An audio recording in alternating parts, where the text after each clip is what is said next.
اعوذ باللہ من الشیطان الرجیم بسم اللہ الرحمن الرحیم رب اشرح لی صدری ویسر لی امری واحلل عقدۃ من لسانی یفقہوا قولی رب زدنی علما رب زدنی علما رب زدنی علما۔ آج ہم سورہ بقرہ کی آیت نمبر 115 سے 119 تک پڑھنے کی سمجھنے کی سعادت حاصل کریں گے۔ اللہ تعالیٰ سے دعا ہے کہ ہمیں اسے صحیح سے پڑھنے کی، سمجھنے کی اور اس پر عمل کرنے کی توفیق عطا فرمائے۔ پچھلی آیتیں، اگر پچھلا سبق آپ کو یاد ہو تو ہم نے ان آیتوں سے یہ معلوم ہو رہا تھا کہ اب آئندہ آنے والی آیتیں تحویل قبلہ کی طرف تمہید باندھی جا رہی ہیں، یعنی جو قبلے کی جو تبدیلی کا بڑا حساس معاملہ ہے وہ اب اٹھنے والا ہے۔ تو جن لوگوں کو یروشلم اور بیت المقدس کے ساتھ دلچسپی تھی اور ان کے دلوں میں اس کی عقیدت بہت تھی، جبکہ مکہ مکرمہ اور بیت اللہ کے ساتھ جن کو دلچسپی تھی ان کے دلوں میں اس کی محبت تھی، تو اس حوالے سے قبلے کی تبدیلی کوئی معمولی بات نہ تھی۔ یعنی ہجرت کے بعد قبلہ 2 دفعہ بدلا گیا۔ مکہ مکرمہ میں مسلمانوں کا قبلہ بیت اللہ تھا۔ مدینے میں آ کر رسول اللہ صلی اللہ علیہ وسلم نے 16 مہینے تک بیت المقدس کی طرف رخ کر کے نماز پڑھی، اور پھر بیت اللہ کی طرف نماز پڑھنے کا حکم واپس آ گیا۔ یعنی جس وقت وہ نماز کی حالت میں تھے آپ صلی اللہ علیہ وسلم اور بیت المقدس کی طرف رخ کر کے نماز پڑھ رہے تھے، اسی نماز کے دوران آپ صلی اللہ علیہ وسلم پہ وحی نازل ہوئی اور حکم ہوا کہ اپنا رخ واپس خانہ کعبہ کی طرف کر لیجئے۔ تو اس طرح سے اسی نماز کے دوران آپ صلی اللہ علیہ وسلم نے اپنا رخ خانہ کعبہ کی طرف کر دیا۔ تو یہ جو اہل ایمان کے لیے یہ تو بڑا سخت امتحان ہو گیا تھا، اور لیکن اس کی تمہید اب باندھی جا رہی ہے، کیونکہ اس موقع پر جتنے بھی یہود تھے، نصارہ تھے، تو انہوں نے مذاق اڑانا شروع کر دیا کہ ان کا دین کس قسم کا ہے کہ ان کا کبھی قبلہ کچھ ہوتا ہے اور کبھی قبلہ کچھ ہوتا ہے۔ لیکن در حقیقت اللہ تعالیٰ یہ بتانا چاہ رہے تھے کہ اب تک جو بیت المقدس یا یہود کو جو ایک لیڈرشپ دی گئی تھی، یا یہود جو تھے اس وقت ان کو اللہ تعالیٰ نے فضیلت جو ان کو دی تھی، اب یہ لیڈرشپ یا یہ ان سے یہ فضیلت لینے کے بعد ایک نئی امت محمد صلی اللہ علیہ وسلم کی امت کو دیا جا رہا ہے۔ تو اس کا مطلب یہ ہے کہ چارج لے کے ان سے اور دوسری امت کو دیا جا رہا ہے اور یہود کو معزول کیا جا رہا ہے۔ تو اس کی طرف یہ اشارہ ہے۔ تو اس کے جب یہ مذاق اڑاتے ہیں کفار یا ان سے زیادہ یہود و نصارہ، تو اس کے جواب میں اللہ تعالیٰ آیت نمبر 15 میں فرماتے ہیں وَلِلَّهِ الْمَشْرِقُ وَالْمَغْرِبُ، اور مشرق اور مغرب سب اللہ کے لیے ہیں۔ یعنی اگر ہم مغرب کی طرف رخ کرتے ہیں تو اس کے معنی یہ نہیں ہے کہ اللہ مغرب میں ہے، یا ہم اگر مشرق کی طرف کریں تو اس کا یہ مطلب نہیں ہے کہ خانہ کعبہ کی طرف رخ کرنے کا یہ مقصد نہیں ہے کہ اللہ تعالیٰ صرف خانہ کعبہ کی سمت میں ہے، کیونکہ اللہ ہر طرف ہے، ہر جگہ ہے، اس کی کوئی سمت نہیں ہے، وہ اکثر طور پہ ہر جگہ ہر وقت موجود ہے۔ لیکن کیونکہ ہمیں ایک اجتماعیت دینی ہے، اس وجہ سے اللہ تعالیٰ نے مسلمانوں کو ایک خاص نقطے کی طرف جمع کرنے کے لیے خانہ کعبہ کو قبلہ بنایا۔ تو اللہ فرماتے ہیں کہ اللہ مشرق اور مغرب سب اللہ کے ہیں۔ وَأَيْنَمَا تُوَلُّوا فَثَمَّ وَجْهُ اللَّهِ، پس جدھر بھی تم رخ کرو گے ادھر ہی اللہ کا رخ ہے۔ یعنی اگر اللہ نے حکم دیا کہ بیت المقدس کی طرف رخ کر کے نماز پڑھو تو اللہ وہاں پہ بھی ہے، اور جب اللہ نے واپس کہا کہ بیت اللہ کی طرف رخ کرو تو اللہ وہاں پر بھی ہے۔ ان اللہ واسع علیم، یقیناً اللہ بہت وسعت والا، سب کچھ جاننے والا ہے۔ تو وہ بہت وسعت والا ہے، وہ کسی بھی سمت میں محدود نہیں ہے اور ہر شے کا جاننے والا ہے۔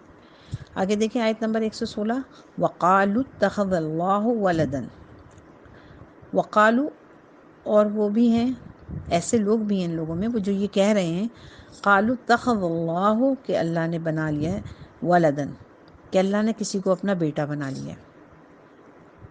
کتنا بڑا شرک، کتنی بڑی بات۔ یہ کن کی طرف اشارہ ہو رہا ہے؟ یہ یہود کی طرف اشارہ ہو رہا ہے کہ جنہوں نے حضرت عزیر علیہ السلام کو اللہ کا بیٹا مانا۔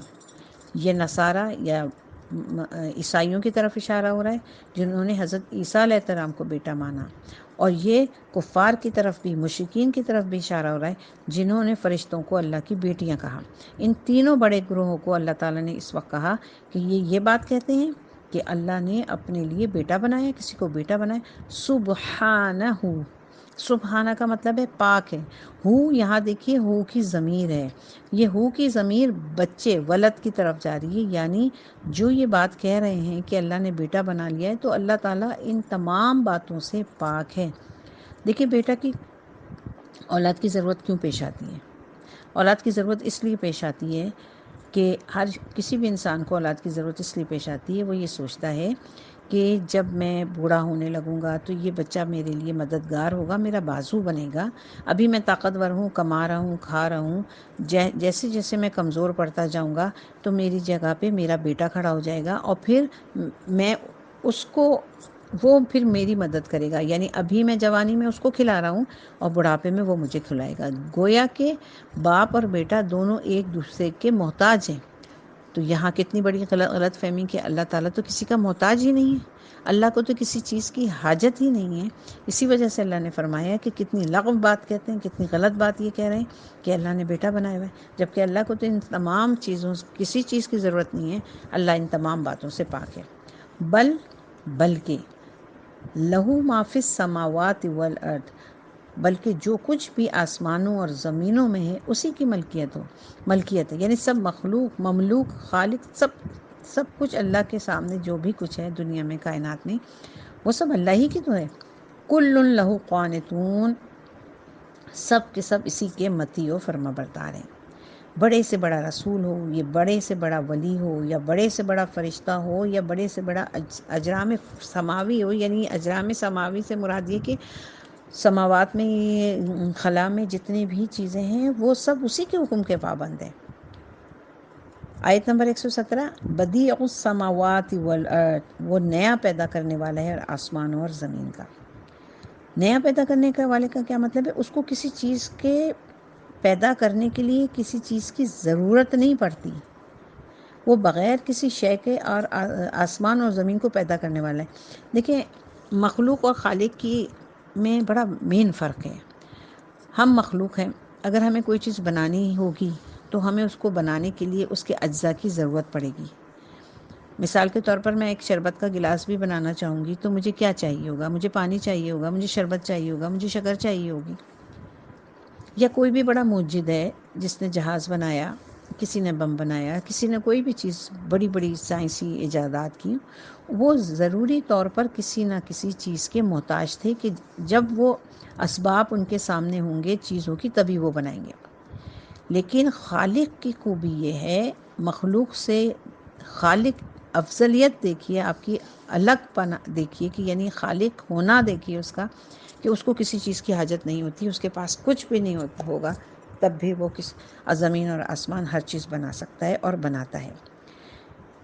آگے دیکھیں، وَإِذَا قَضَى أَمْرًا، وَإِذَا، اور جب، قضا فیصلہ کر لیتا ہے وہ، امراً اپنے حکم کا، فَإِنَّمَا، تو بس، یقول کہتا ہے، لہو اس کے لیے، کن فیکون، تو بس کہتا ہے کہ ہو جا اور وہ ہو جاتا ہے. دیکھیں ایک ایک لفظ کے اگر ہم معنی توڑ کے دیکھیں گے تو بہت آسانی سے اس کی میننگ آ جائے گی. وَإِذَا، اور جب، یہ تو ہم بار بار کہتے ہیں. قضا امراً، کسی امر کہتے ہیں کسی حکم کا، قضا فیصلہ کر لیتا ہے. جب وہ کسی کام کے کرنے کا فیصلہ کر لیتا ہے، کسی معاملے کا فیصلہ کر لیتا ہے، فَإِنَّمَا، تو بس، یقول کہتا ہے، لہو اس کے لیے، کن فیکون، ہو جا، کن ہو جا، فیکون، تو پھر وہ ہو جاتا ہے. یعنی اللہ کو کوئی ضرورت نہیں پڑی. اللہ کو لوہا بنانا ہے تو اس کو کسی انگریڈینٹس کی ضرورت نہیں پڑی. اللہ نے سوچا لوہا پیدا کرنا ہے تو اس نے کہا ہو جا، تو وہ پیدا ہو گیا. آیت نمبر 118، وقال الذین، اور کہتے ہیں کچھ لوگ ایسے بھی ہیں، لا یعلمون، لا مانے نہیں، یعلمون علم نہیں رکھتے. اور کچھ لوگ ایسے ہیں، اور یا کچھ لوگوں نے ایسا کہا جو علم نہیں رکھتے. تو علم نہیں رکھتے، دیکھیں یہود کے لیے بھی کہا جاتا ہے کہ ان کے پاس کتاب تھی، ان کے پاس شریعت تھی. عیسائیوں و نصارہ سے یہ بھی کہا جاتا ہے کہ ان کے پاس کتاب تھی، ان کے پاس شریعت تھی. لیکن مشرکین وہ لوگ ہیں جن کے پاس نہ کوئی کتاب ہے، نہ کوئی شریعت ہے، نہ کوئی رسول ہے. تو یہ تو بالکل ہی ہر چیز سے نابلد ہیں. تو ان کی طرف اشارہ کر کے کہا کہ اللہ تعالیٰ نے کہ وہ لوگ ایسے ہیں جن کو کوئی علم نہیں ہے اور وہ کہتے ہیں، کیا کہتے ہیں؟ اب ان کا مطالبہ دیکھیے، لو لا، لو مانے کیوں، لا مانے نہیں، یکلمون اللہ، یکلم کلام سے نکلا ہے، کلام مانے بات کرنا، آخر میں دیکھیے نا کی ضمیر لگی ہے، ضمیر جمع کی ضمیر ہے، اور یہ فرسٹ پرسن کے لیے ہے، ہم کے لیے استعمال ہوتی ہے۔ یہ میں پھر دوبارہ آپ کو یاد دلا رہی ہوں تاکہ آپ کو دوبارہ ریمائنڈ ہوتا رہے۔ تو نا کی ضمیر ہم، تو اللہ تعالیٰ جو ہے، اب وہ ڈیمانڈ کیا کر رہے ہیں مشرکین کہ کیوں نہیں بات کرتا اللہ ہم سے، او یا تعطینا آیا، اور کیوں نہیں آ جاتی کوئی نشانی ہمارے پاس۔ یعنی اب ڈائریکٹلی ان کا مطالبہ یہ ہے کہ آپ ایسے معجزات ہی دکھا دیں جیسے آپ عیسیٰ علیہ السلام کے بارے میں کہتے تھے، یا عیسیٰ علیہ السلام دکھاتے تھے، یا موسیٰ علیہ السلام دکھاتے تھے۔ اگر آپ ہمارے مطالبات پورے کر دیں تو ہم آپ کو اللہ کا رسول مان لیں گے۔ تو یہ تو ایسی ہی بات ہے کہ جیسے کہ انہوں نے کہا کہ ہم آپ کی بات مان لیں گے اگر آپ ہمیں یہ دکھا دیں، لیکن ایسا ہوتا نہیں ہے، کیونکہ جس کو دل سے ماننا ہوتا ہے وہ کوئی مطالبات نہیں کرتا ہے، وہ سامنے صاف کھلی نشانیاں دیکھ کے وہ خود بخود مان جاتا ہے۔ یہ تو ہیرا پھیری کرنے والوں کا رویہ ہے کہ جو آج کل ہمیں بھی دنیا میں نظر آتا ہے، کہ جو لوگ ماننا نہیں چاہتے وہ ایسی ایسی تعویلیں لے کے آتے ہیں، پھر باتوں کو گھماتے ہیں، کہتے ہیں اچھا اگر آپ اس طرح سے بتا دیں تو ہم اب مان لیں گے، اگر آپ اس طرح سے کہہ دیں تو اب ہم مان لیں گے۔ بالکل یہی رویہ مشرکین کا تھا، اور انہوں نے آپ صلی اللہ علیہ وسلم سے یہ مطالبہ کر دیا کہ اللہ ہم سے کیوں نہیں بات کر رہا، اور اگر ہم سے بات نہیں کر رہا تو پھر ہمیں کوئی بہت بڑی سی نشانیاں دکھا دے۔ کذالک قال الذین من قبلہم، اس ہی طرح کی باتیں کہیں تھیں، قال الذین ان لوگوں نے، من قبلہم جو ان سے پہلے تھے، مثل قولہم جیسی کہ یہ لوگ بات کہہ رہے ہیں، یعنی کہ جو ابھی یہ بات کہہ رہے ہیں مشرکین کہ آپ ہمیں کوئی بڑے بڑے معجزے دکھائیے، تو یہ کوئی ایسی بات نہیں ہے، ان سے پہلے والے لوگ بھی یہی سب کچھ رویہ رکھ چکے ہیں تمام انبیاء کے ساتھ۔